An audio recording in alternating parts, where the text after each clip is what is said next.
Hello and welcome to Dr. Kevin Discusses.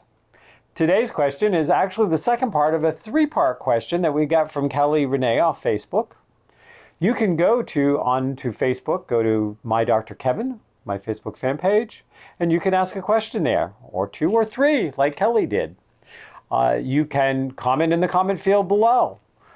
You can send me the email drkevin@mydrkevin.com. Wherever you send it, we'll get it, and then we will bring it on to a Dr. Kevin Discusses video. Thank you, Kelly Renee, for question number 2. How to increase the protection we need to give ourselves.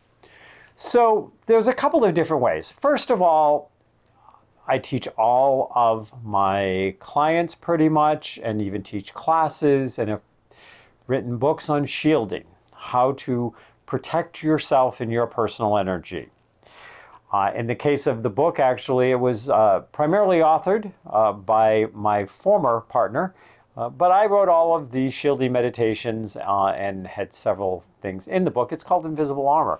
You can click a link down below if you'd like to get a copy of that book. I also teach a class on shielding, and you can take that online class.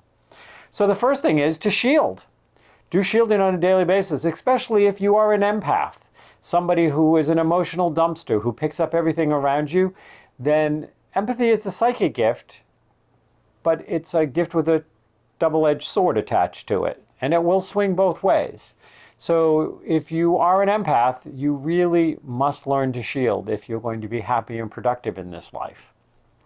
And a kind of shielding that is conscious and intentional, because there's a lot of energies going around these days that you simply do not want to get whacked with.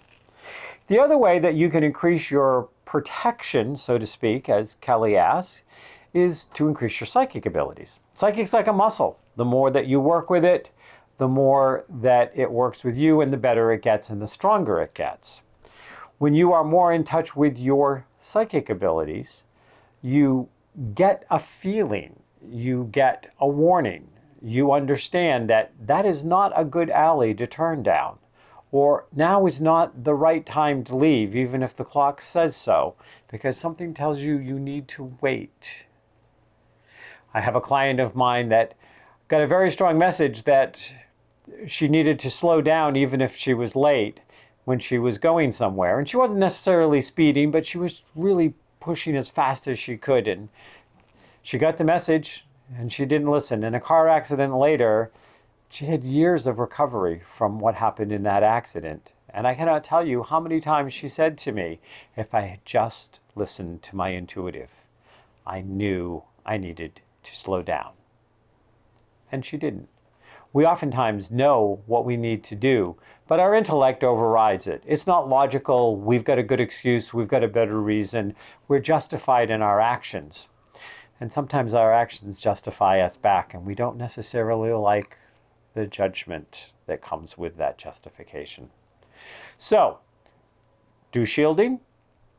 You can also engage in crystals, and you can better develop your psychic abilities.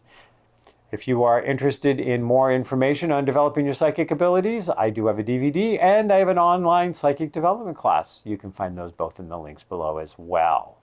Again, I want to thank Kelly Renee, who posted this as the second part of a three-part question, which we will get to the third part in our next Dr. Kevin Discusses.